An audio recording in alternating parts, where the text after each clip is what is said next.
Bonjour, c'est Michael pour Chemin vers l'Illuminati. Ici, épisode 9, partie 2, santé mentale, vivre à travers le jugement et de l'addiction. Vivre le chagrin causé par le regard négatif de la société envers les personnes sans abri est une expérience étrange. J'ai été jugé, alors même que j'étais sobre, que je péchais chaque jour, simplement en train de profiter de l'été. Oui, j'ai eu un problème de drogue autrefois, mais ma citation reste vraie. Mon passé chaotique est en train de sculpter l'avenir. Aux États-Unis, le traitement réservé aux anciens combattants est souvent dur. La gratitude envers eux, leur service se fait rare. Eux aussi, comme tant d'autres, tombent dans le piège de d'addiction, devenant dépendants de tout ce qui procure un décharge de dopamine.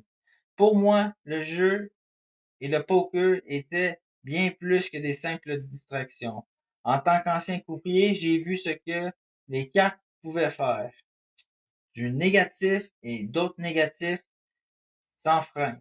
Des vies perdues, des familles brisées, des âmes écrasées, des joueurs sans issue qui voyaient le suicide comme leur seul échappatoire.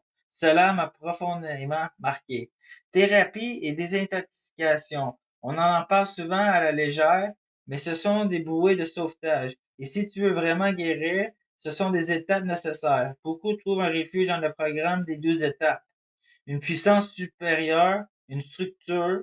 Je dis ceci aujourd'hui avec gravité. Je suis la 13e, l'étape après l'abandon, le pont entre la douleur et la raison d'être.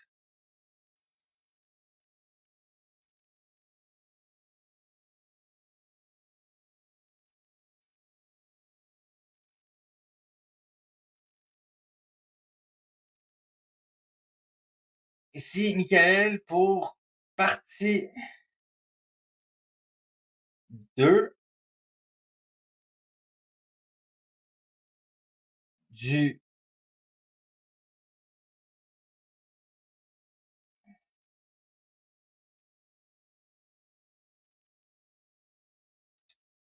esprit, corps et âme. Les trois sont interconnectés. Nous sommes échauffés avec des êtres bien plus avancés que nous, des esprits infiniment supérieurs à notre, dans ma quête qu'une éducation supérieure, avec un accent sur la physique et la mathématique. J'ai conçu mon propre programme d'études. Il s'éteignait des constellations aux cuisines du monde et inclut l'exploration de diverses croyances religieuses à travers la planète. Je me suis retrouvé connecté à une toile de tout ce qui est magique et connu. Des êtres physiques et spirituels communiquaient avec moi sans mots. J'ai commencé à me souvenir des connaissances issues des vies intérieures, de souvenirs d'enfance et des moments qui me semblaient profondément familiers. J'ai accéléré l'équivalent de ma première année d'apprentissage et créé un sanctuaire en moi, mon propre Népal, où, les yeux fermés, je pouvais visualiser mon double d'ombre m'enseigner des pratiques anciennes comme le beau chat. Grâce à ces techniques, j'ai appris à une vitesse fulgurante. J'ai poursuivi mon entraînement à l'extérieur, restant tard dans la nuit, observant les lumières. Dans les nuages, je voyais des formes se dessiner, des cœurs, des rhinocéros, le logo de la marque Toy Machine, des squelettes, autant symboles qui avaient pour moi un lien lipide. Une évidence s'est imposée. J'étais spécial. Je possédais des capacités divines et recevais la bénédiction de l'invisible. Ma foi est ancrée dans tous les êtres conscients et précieux, me guide d'envers la réalisation de mon plus haut potentiel. Mon passé athlétique refaisait surface à travers la mémoire musculaire, sculptant et définant mon corps à mesure que j'évoluais. Je progressais rapidement, traversant mon propre trava- traversant mon propre processus d'élimination jusqu'à me sentir réellement prête. Avec le temps, j'ai commencé à passer de plus longues heures dans le parc. Les oiseaux se rassemblaient autour de moi. Mon pouls s'est harmonisé avec la nature. Mes sens se sont intensifiés au point que je communiquais d'une manière nouvelle.